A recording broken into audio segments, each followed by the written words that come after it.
اللہ نے تمہیں پیسے دیے ہیں, نئی گاڑی تم نے خریدی ہے, چھوٹے بچے کا جوتا کیوں باندھ دیا آگے تم نے؟ جوتا باندھنے سے اگر یہ ایکسیڈنٹ سے, حادثے سے گاڑی بچ سکتی ہوتی ہے تو پھر پاکستان کے جتنے پی آئی اے کے جہاز ہیں سب پر باندھ دینا چاہیے, سب پہ جوتے لٹکے ہوئے ہوں. عجیب تم نے فلسفہ تراشا.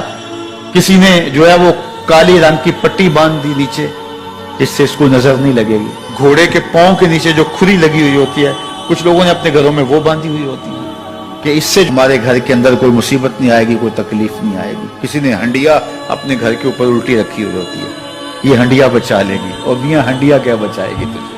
اللہ کے قہر سے کچھ نہیں بچا سکتا. جب تمہارے اوپر کوئی مصیبت نازل ہونی ہے تو کچھ نہیں بچا سکتا. اگر بچنا چاہتے ہو تو پھر اللہ سے استغفار کرو, اللہ تعالیٰ کی تسبیح کرو, اللہ کی تحلیل کرو, میرے حضور پہ درود پڑھو, پھر دیکھنا کہ مصیبتیں ٹلتی ہیں یا نہیں ٹلتی. تو یہ خام خواہ کے رکیے اور یہ عامل لوگ جو ہیں ان کا تو کام ہی یہی ہے. ان کا کام چلتا ہے لوگ ذوف الاعتقادی میں مبتلا رہے ہیں, اور یہ کہہ دیتے ہیں کہ آپ کے خاندان میں ایک منحوس عورت ہے, یہ اس کا کیا ہوا ہے, تو کوئی نہ کوئی منحوس تو پہلے ہی انہوں نے طے کر رکھی ہوتی ہے, فوراً ذہن وہاں جا کے لکھ ہو جاتا ہے. اس کا نون سے نام شروع ہوتا ہے, اس کا کاف سے نام شروع ہوتا ہے, اس کا جیم سے نام شروع ہوتا ہے, تو پورے خاندان میں کسی کا نام کاف, نون یا جیم سے تو شروع ہوتا ہی ہوگا, یا دوستوں میں, تو فوراً ذہن جو ہے ادھر منتقل ہو گیا. اب یہ بابا جی نے بتا دیا ہے, ہاں ہاں ہاں اس نے یہ بات کی تھی, کچھ باتیں یاد آنے لگی. اس کاف سے شروع ہونے والے نام کے ساتھ نفرت پیدا ہو گئی. اس بابے نے نفرت کا کاروبار کیا. اس نے تو 100 روپے 200 روپے لے لیے, لیکن 2 انسانوں کے اندر نفرت ڈال دی. اس کا گریبان کل قیامت کے دن پکڑا جائے گا. ان ملنگوں کے پاس, ان ذوف الاعتقادی کو پھیلانے والوں کے پاس کبھی نہ جاؤ. تمہیں مصیبت پڑی ہے, تمہیں لگ رہا ہے کہ شاید میرے اوپر جادو ہے, تو پڑھو نا سورہ بقرہ, جادو جڑ سے اکھڑ جائے گا. 40 دن اپنے گھر میں سورہ بقرہ پڑھو, برکت ہوگی. کہتے ہیں مولوی صاحب 40 دن تو نہیں پڑھی جا سکتی, 2.5 پارے, ہمیں کوئی تعویذ ہی کرتے ہیں. ہم شارٹ کٹ چاہتے ہیں نا, روزانہ صبح 2.5 پارے سورہ بقرہ پڑھے, یہ تو ہم سے نہیں پڑھی جائے گی. تو آپ کوئی تعویذ ہی لکھ دیں. کاروبار میں برکت نہیں, میں کہتا ہوں پڑھو نا سورہ واقعہ, 3 رکوع ہیں, برکت ہوگی. ہم کہتے ہیں ہمیں تعویذ ملنا چاہیے, بس وہ ہم گلے میں رکھ دیں, بٹوے میں رکھ لیں, پرس میں رکھ لیں, اور ہمارا کام ہو جائے, ہمیں کچھ بھی نہ پڑھنا پڑے, ہمیں وضو تک نہ کرنا پڑے, نماز نہ پڑھنی پڑے, اور برکت ہو جائے. ایسے برکت تو نہیں آتی. اس لیے چھوڑو ان کی جان, آؤ قرآن مجید پہ آؤ, آؤ سجدوں پہ آؤ, آؤ دعاؤں پہ آؤ. سحری کے وقت اس کی رحمتیں آواز دے رہی ہوتی ہیں, حل من مسترزقن, ہے کوئی رزق مانگنے والا, اور تم اس وقت سوئے ہوئے ہو, سارے دن ٹھوکریں کھاتے ہو. آؤ نا اس وقت جھولی پھیلا کے, ہاتھ پھیلا کے کہو مالک تو جھولیاں بھر دے. تو پھر دیکھنا, میرا بیٹا سالم مشرکین کی قید میں ہے اور میں فاقوں کی حالت میں ہوں. تو فرمایا آل محمد کے پاس ایک سیر جو ہیں, بس اس کے علاوہ ہمارے پاس بھی کھانے کے لیے دنیاوی اسباب نہیں ہیں. کہا صبر کرو اور اللہ سے ڈرو, اور لا حول ولا قوت الا باللہ کثرت کے ساتھ پڑھو. یہ ایسا وظیفہ ہے, ایک حدیث پاک میں آتا ہے کہ یہ 99 بیماریوں کا علاج ہے. اس میں سب سے کم درجے کی بیماری ہم اور غم ہے. یہ دکھوں کا مداوع ہے, مشکلات کا علاج ہے, اور یہ وظیفہ میرے حضور نے بتایا. حضرت ابو ذر غفاری رضی اللہ تعالیٰ عنہ کو حضور نے 5 چیزیں بتائی تھی. ان میں سے 5ویں چیز یہ تھی کہ ابو ذر کثرت کے ساتھ لا حول ولا قوت الا باللہ پڑھا کرو. فرمایا عرش الہی کے نیچے ایک خاص خزانہ ہے, یہ وظیفہ وہاں سے آیا ہے.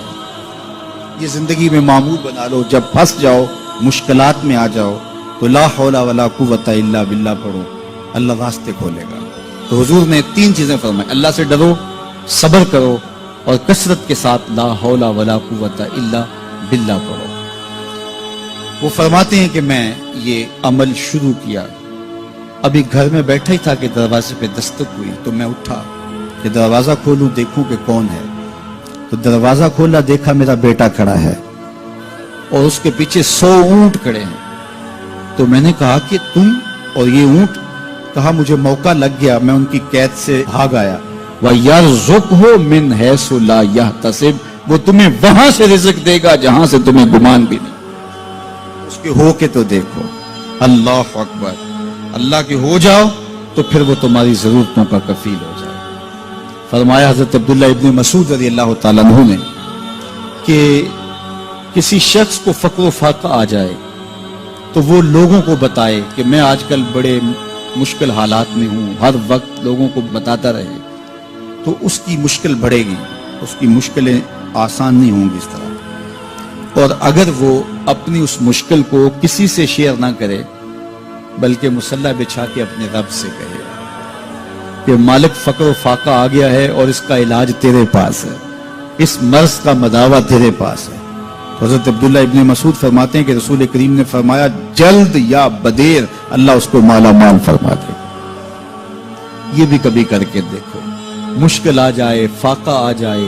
اور قرآن مجید کا دل سورہ یاسین ہے، جس نے ایک مرتبہ سورہ یاسین کی تلاوت کی اللہ 10 مرتبہ قرآن پڑھنے کا ثواب عطا کرے۔ اور کتنا بڑا اجر ہے، آپ ایک سال میں بھی شاید 10 قرآن مجید نہ ختم کر سکیں اور سورہ یاسین پڑھیں تو 10 مرتبہ قرآن مجید پڑھنے کا ثواب نصیب ہوگا۔ تو اپنی صبح کا آغاز سورہ یاسین سے کیا کریں، نماز فجر کے بعد اشراق تک سورہ یاسین پڑھ لیا کریں۔ سورہ یاسین اگر آپ پڑھ کے اپنے دن کا آغاز کرتے ہیں آپ کا سارا دن خیر سے گزرے گا۔ اس دن اگر کاروبار کریں گے تو برکت ہوگی، اس دن بہت ساری بیماریوں سے، آفات و بلیات ارضیہ اور سماویہ سے بچے رہیں گے، لوگوں کے شر سے، حادثات سے محفوظ رہیں گے۔ میرے حضور نے ارشاد فرمایا قرآن مجید میں ایک سورت ہے جس کی 30 آیات ہیں، اگر کوئی شخص اس کی تلاوت کرتا ہے تو وہ سورت پڑھنے والے کی شفاعت کرتی ہے اور اتنی بار شفاعت کرتی ہے کہ اس کو بخشوا کے چھوڑتی ہے۔ وہ سورت کون سی ہے؟ وَهِيَ تَبَارَكَ الَّذِي بِيَدِهِ الْمُلْكُ، یہ سورۃ الملک ہے، 30 آیتیں ہیں۔ جو شخص اس کی تلاوت کرے یہ اتنی بار سفارش اللہ کی بارگاہ میں کرتی ہے کہ اپنے پڑھنے والے کو بخشوا کے چھوڑتی ہے۔ تو اپنے دن کا آغاز سورہ یاسین سے کریں اور اپنی شب کا آغاز سورہ ملک سے کریں۔ سونے سے پہلے سورہ ملک کی تلاوت ضرور کر لیں، انشاءاللہ اس سے رات برکت سے گزرے گی۔ جس نے ایک دن میں 100 مرتبہ سبحان اللہ و بحمدہ پڑھا، کتنی مرتبہ؟ 100 مرتبہ کیا پڑھا؟ سبحان اللہ و بحمدہ، فرمایا کہ اس کے گناہ سمندر کی جھاگ کے برابر بھی ہوں تو اللہ معاف فرما دے گا۔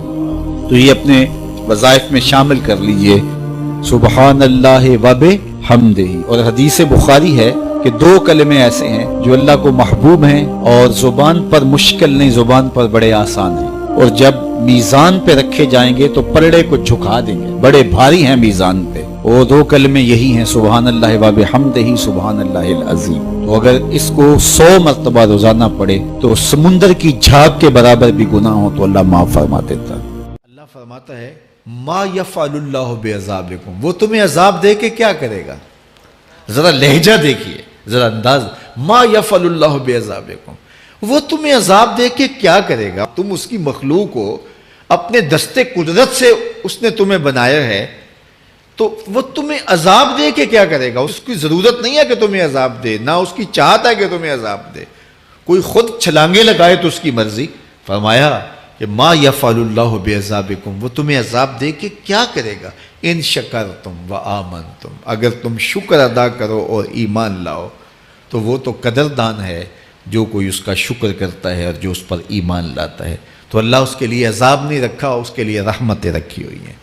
تمہیں دستے قدرت سے بنایا ہے اور وہ تمہیں خوش دیکھنا چاہتا ہے، تمہیں خوشحال دیکھنا چاہتا ہے، تمہیں سرشار دیکھنا چاہتا ہے، تمہیں نہال دیکھنا چاہتا ہے، تمہاری زندگی کو خوشگوار دیکھنا چاہتا ہے۔ تم نے اپنے آپ کو خود اپنے اعمال کی وجہ سے مصیبتوں میں ڈالا ہے، تو کہا شکر کرنے کی عادت ڈال لو، دیکھنا پھر اللہ تعالیٰ جل شانہ کی رحمتیں تمہارے اوپر کس طرح اترتی ہیں، اس کی نوازشیں تمہارے اوپر کیسے برستی ہیں۔ توکل اگر ہم سیکھ جائیں تو توکل ایک ایسی دولت ہے کہ جو خوشحال زندگی کی ضمانت بنتی۔ جب ہم اللہ پر توکل نہیں کرتے اور ہم سمجھتے ہیں یہ سب کچھ ہماری محنت کا نتیجہ ہی ہوگا، اور نتیجہ جب نہیں آتا تو پھر ہم بے چین مضطرب ہو جاتے ہیں، اور جب ہم اس پہ توکل کر لیں تو پھر ہمارا صرف اتنا ہی کام ہے کہ میاں ہم یہ کام کر رہے ہیں، بس یہ حکم، ہم بیج بو رہے ہیں، بس یہ حکم ہے اور بو رہے ہیں، باقی اس پہ بھروسہ ہے، یہ کام اس کا ہے کہ اس نے اس کو اگانا ہے، اس کے اوپر پھل لگانے ہیں۔ تو جب اس پہ توکل ہو جائے تو بندہ سوکھا رہتا ہے، ورنہ بندہ مشکل میں مبتلا ہو جاتا ہے۔ بسا اوقات ایسا ہوتا ہے کہ بندہ ایک منصوبہ تیار کرتا ہے، اس کا عملی نتیجہ اس کو سامنے نظر آ رہا ہوتا ہے، لیکن نتیجہ بالکل الٹ جاتا ہے۔ سید علی المرتضیٰ فرماتے ہیں، میں نے اپنے ارادوں کی شکست سے ہی اپنے رب کو پہچانا ہے، کہ میں ایک منصوبہ تراشتا ہوں کہ یہ اور یوں ہوگا اور وہ ہونا چاہیے، لیکن نتیجہ وہ نہیں آتا، تو کوئی طاقت ہے اس کا جو نتیجہ بدل دیتی ہے۔ تو بندہ اس طاقت پہ یقین کرتے، اس پہ توکل کر کے جو ہے وہ اس پہ بھروسہ کر لے تو زندگی سوکھی ہو جاتی ہے۔ مغرب میں جو اللہ پر یقین نہیں رکھتے وہ خودکشی کر لیتے ہیں کہ یہ کیوں ہو گیا، ایسا نہیں ہونا چاہیے تھا، لیکن ہم خودکشی اس لیے نہیں کرتے، ہم کہتے ہیں میرا رب جس طرح چاہے اس طرح ہی ہوتا ہے، جو اس نے طے کیا ہوا ہے وہ کر کے رہتا ہے، اس لیے تم اس پہ توکل کر لو اور اس پہ بھروسہ کرو۔ حضور علیہ الصلوۃ والسلام نے فرمایا، لو انکم توکلون علی اللہ حق توکلہ، اللہ پر توکل کرنے کا جو حق ہے اگر تم وہ ادا کر دے تو فرمایا اللہ تمہیں ایسے رزق عطا کرے جیسے پرندوں کو عطا کرتا ہے۔ ہمارا تو کاروبار ہے، یہ فیکٹری ہے، یہ دکان ہے، یہ ہماری نوکری ہے، ہم نے یہاں سے کمائی کرنی ہے۔ پرندوں کا کوئی کاروبار نہیں ہوتا، کوئی نوکری نہیں ہوتی، کوئی ٹھیا، کوئی اڈا نہیں ہوتا جہاں جا کے انہوں نے رزق کے لیے کوئی آغاز کرنا ہوتا ہے، بلکہ حضور نے فرمایا تغدو خماسا وتروح بطانا، جب وہ صبح گھر سے نکلتے ہیں تو خالی پیٹ نکلتے ہیں اور انہیں کوئی اپنی منزل کا تعین نہیں ہوتا، جدھر خیال آیا اڑ گئے ادھر، لیکن کبھی ایسا نہیں ہوا کہ شام کو خالی پیٹ واپس آئے ہوں، کہا وہ پیٹ بھر کے آتے ہیں۔ باہو بولے بن توکل پنچھی اڑ دے، خرچ نہ پلے زیرا ہو، جب گھر سے اڑتے ہیں تو ان کے پلے نہ کوئی خرچ ہوتا ہے، نہ راس المال ہوتا ہے، نہ کوئی اوزار ہوتے ہیں، نہ کوئی ہتھیار ہوتے ہیں، کچھ بھی نہیں ہوتا، یوں ہی گھر سے نکلتے ہیں، کبھی بھی خالی پیٹ نہیں آئے۔ فرمایا اگر اللہ پہ پرندے توکل کر لیں تو اللہ اسے بھی عطا کرتا ہے، تم توکل کرو گے تو تمہیں عطا نہیں کرے گا۔